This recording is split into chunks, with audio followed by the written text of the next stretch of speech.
Hi friends, வணக்கம். இன்றைக்கி வந்து சடல் மாரியம்மன் கோவில் போயிருந்தோம். இன்றைக்கி ஆடி 4வது வெள்ளிக்கிழமை. எங்கள் வீட்டுக்காருக்கு வேண்டுதல் இருந்துச்சு. அங்கே போய்ட்டு நிறைவேற்றிட்டு வந்தோம். வேண்டுதல் நிறைவேற்றிட்டோம். செடல் போடுறது, அதை குட்டி குட்டியாக ஊசி இருக்கும் விட்டுருப்பாங்க. அதை வந்து போடணும்.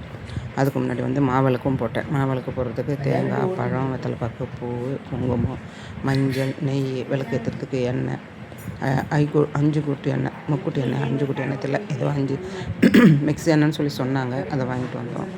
அப்புறம் மாவு, வெல்லம், நெய் இதெல்லாம் கொடுத்தாங்க. அதெல்லாம் விட்டு நாங்கள் எல்லாம் விட்டு மாவு பிசைஞ்சு மாவிளக்கு போட்டு அதில் நெய் விட்டு அதில் விளக்கு ஏற்றி இந்த அம்மனுக்கு வந்து இன்றைக்கி கடன் செலுத்திட்டு வந்தோம். போயிட்டு வருஷம் போகிறோம். நாங்கள் கொஞ்சம் நெய்யும் ஊற்றணும். மாவிளக்கு போட்டுட்டு சாமி கும்பிட்டுட்டு சந்தோஷமாக இருந்தோம். செம்ம கூட்டம், அப்படி ஒரு கூட்டம், செம்ம கூட்டம் இருந்துச்சு. பாருங்கள், மாவிளக்கு ரெடி ஆகிடுச்சு. அவரும் எண்ணெய் விட்டார், நெய் விட்டார். அதை திரி போட்டு அது ஏற்றி விளக்கு ஏற்றி சாமி கும்பிட்டு உள்ளே எடுத்துகிட்டு போகணும் அம்மன் கோவிலுக்கு. ஆனால் உள்ளே போகிறதுக்கு கேமரா அலோடு இல்லை இல்லையா? எடுக்கவும் கூடாது. எடுக்கவும் கூடாது. நான் எடுக்கலை. சரி, இது போதும் அப்படின்ட்டு இங்கே வந்து ரெடி பண்ணிட்டோம். கோயில் கூட்டம் பார்த்தாலே உங்களுக்கு தெரியும். பிரகாரத்தை உள்ளே போகணும், அம்மனை பார்க்க போகணும். அம்மா ஜம்முன்னு உட்காந்துருந்தா அவ்வளோ சூப்பராக இருந்தாங்க அந்த அம்மா. அவங்களும் செடல் மாரியம்மன் சொல்லுவாங்க, புத்து மாரியம்மன். அவங்க செடல் போடுறதுக்கு எல்லோரும் போவாங்க.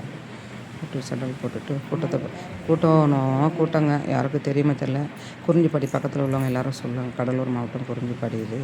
இங்கே பாருங்கள், இங்கே வந்து அவங்க வந்து எடுப்பு சிலைன்னு சொல்லுவாங்க இல்லையா? உற்சவமூர்த்தி அவங்க அம்மா உட்காந்துருக்கேன். இவருக்கு செடல் போடுறதுக்கு ரெடி ஆகிட்டார் பாருங்கள். பூ வச்சு ஸ்நானம் பண்ணிவிட்டு பூ மாலை போட்டு ஊசி வாங்கி அங்கேயே விற்பாங்க. ஊசி அது வாங்கி ஊசி குத்தி வச்சுங்க. ஊசி குத்தி ஒருத்தர் விற்கிறது இருக்கார்.